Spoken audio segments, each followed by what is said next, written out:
Hello everyone, welcome to back my channel. I hope everyone is having a wonderful day. Before starting the video, please go ahead and hit the subscribe button and give this video a thumbs up.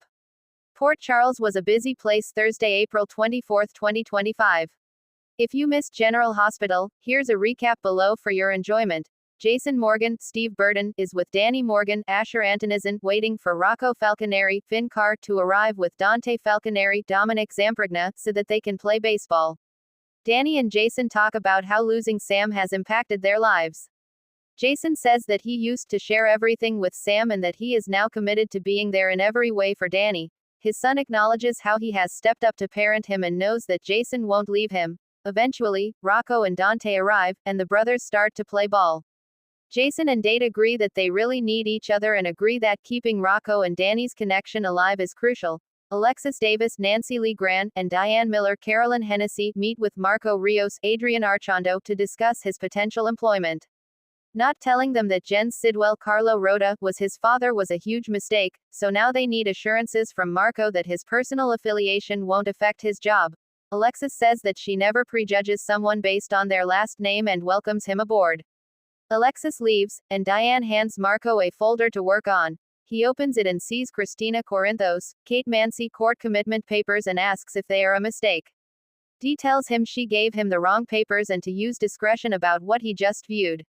Dee then goes to visit Rick Lansing, Rick Hurst, at GH about a custody request connected to Ava Jerome, Mora West. When she arrives, she finds him with his daughter, Molly Lansing Davis, Kristen Bagnos, who has been helping him walk the halls. Molly attempts to make a quick exit and collides with Diane, sending her paperwork flying. Molly ends up picking up the folder with Christina's paperwork and putting it into her own bag before leaving. Dee goes over the custody details with Rick and asks him a few times to go easier on Alexis. That leads him to believe that she knows the truth about Christina cutting the brakes on his car. Lulu Spencer, Alexa Havins, has been hired by the Yonview Banner to write a lengthy piece on adoption, and she decides to interview Lucas Jones Van Hansis for it. Lulu asks him a lot of questions about being reunited with his birth father as an adult, making it clear that she has an ulterior motive. Lucas thinks that adoption is the greatest gift that you can either give or receive. He is also grateful to have been reunited with Julian, his birth father, even though it was complicated and messy. After talking with Lulu, Lucas goes to work at General Hospital. Once there, he finds out that Cody Bell, Josh Kelly, is there after being kicked by a horse. Brooklyn Quartermain, Amanda Seddon, brought him in, and while waiting, the two connected over the situation with Lulu. They are both mad at Lulu for manipulating them, but not mad at each other. Lucas comes to check on Cody and ends up talking to BLQ. He tells her about his interview on adoption with Lulu, and she leaves furious. Lulu drives straight to Lulu's house and demands to know what she is up to. Meanwhile, Molly was about to leave GH, but then she saw Cody waiting for X-rays. She decides to keep him company as he waits and pulls out paperwork. After working for a bit, Molly opens another yellow envelope and stares at Christina's commitment paperwork, horrified. Christina is babysitting Donna at Carly Spencer's Laura Wright house when Donna sneaks her phone and calls her dad, Sonny Corinthos Maurice Bernard. He is in his hospital bed in LA, ready for surgery. He downplays it and tells her he is getting a checkup. Dante stops in to talk to Christina about the situation with Sonny. They are both worried about his heart surgery, and Dante says that they need to really focus on the family and what matters the most. Alexis also drops by to feel out how Christina is really doing. In LA, Sonny has been prepped for surgery and is just waiting in his room with Carly and Brick Stephen A. Smith. Carly tells him that he has to fight to survive no matter what. Even if he sees the pearly gates, he needs to resist them and wake up. After Sonny is in the OR and given a sedative in his IV, he starts to flash back to various special moments with his family. Port Charles was bursting at the seams with secrets, shifting loyalties, and life or death decisions on Wednesday, April 24. As the clock ticked down in the OR, tensions exploded elsewhere, in courtrooms, offices, and living rooms.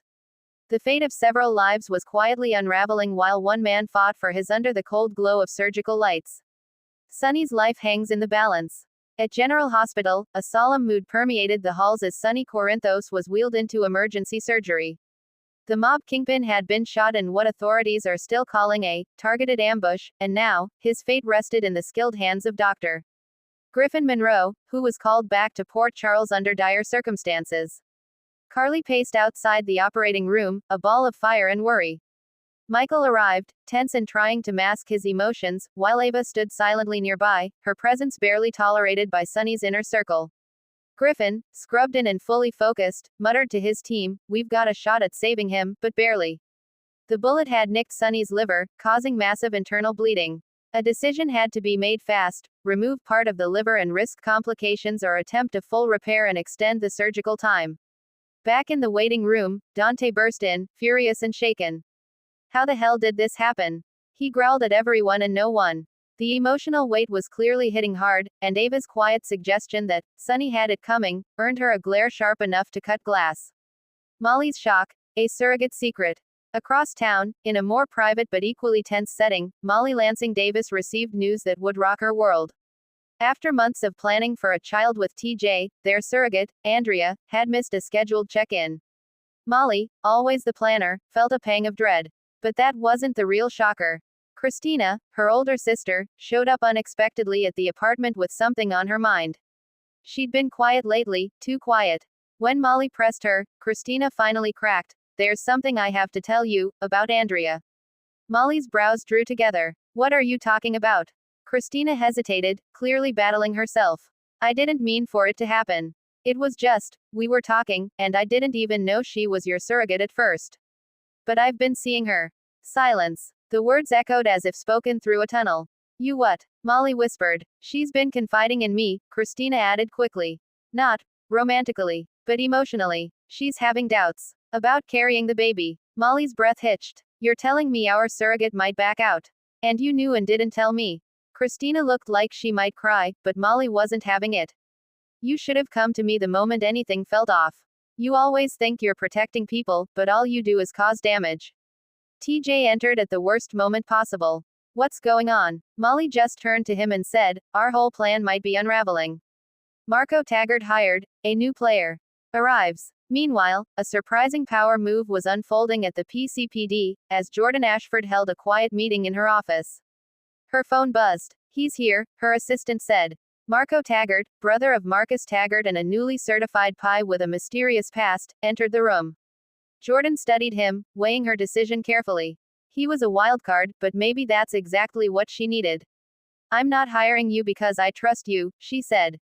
"I'm hiring you because I need someone who understands the line, and knows how to cross it when necessary."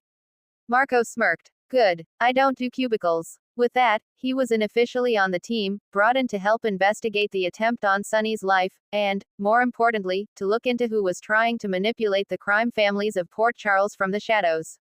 Rumor had it someone new was pulling strings behind the scenes. Some whispered it was Valentine. Others muttered Selena Wu. A few dared to ask if Jason Morgan was really as uninvolved as he seemed. Later, Marco ran into Trina Robinson at Kelly's. Their exchange was brief, but charged. "You remind me of someone," she said cautiously. He shrugged. "I get that a lot."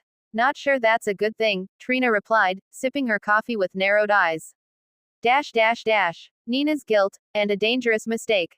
Back at Crimson, Nina Reeves was spiraling. She had just learned about Sonny's condition and her guilt was overwhelming.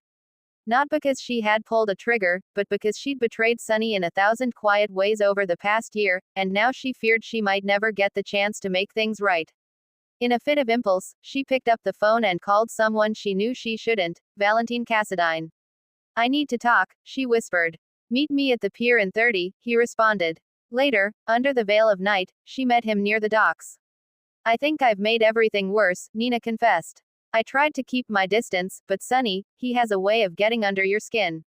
Valentine raised an eyebrow. "Is this about the SEC leak?" She froze. "How did you?" He smirked again, enigmatic as ever. "Port Charles is a town of open secrets. Some people just whisper louder than others." Valentine's cryptic warning hung in the air. Was he telling her that her secret wasn't so secret after all? And worse, was someone planning to use it against her? At GH, a tense update. Back at the hospital, Griffin finally emerged from surgery. His eyes were tired, but steady. "He made it through," he said, and a collective breath was released in the waiting area. But he's not out of the woods. The next 24 hours are critical.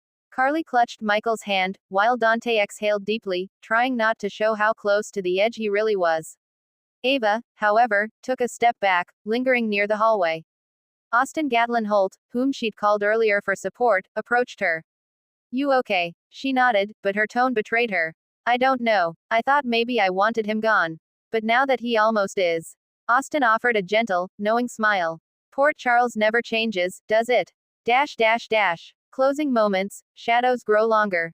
In the final moments of the episode, the pieces of the puzzle were shifting rapidly. Marco Taggart pulled up a photo on his phone, a grainy image from a nearby surveillance camera that caught someone fleeing the scene of Sonny's ambush. The person was wearing a mask, but something about the stance, the build, the way they held the weapon, it was eerily familiar. He tapped the screen, enlarging the image, then called Jordan. "You're gonna want to see this." Elsewhere, Molly sat alone in the dark, the shadows of her broken plan creeping in around her. TJ had gone to the hospital to work a late shift, and she sat staring at the nursery catalog that now seemed like a cruel joke. Meanwhile, Christina, on her way home, got a call from Andrea. The screen flashed. She hesitated, and let it ring. And finally, Sonny, sedated and unconscious, twitched on the operating table. Griffin watched the monitor. "Hold steady," he muttered. But inside, even he wasn't sure which way the tide was turning. Next on General Hospital. Tensions rise as secrets start to crack under pressure. Can Sonny pull through? Will Molly confront Andrea? And who is the mysterious figure that Marco's now chasing? Thanks for watching this video and please subscribe our GH News 24 YouTube channel for more update news.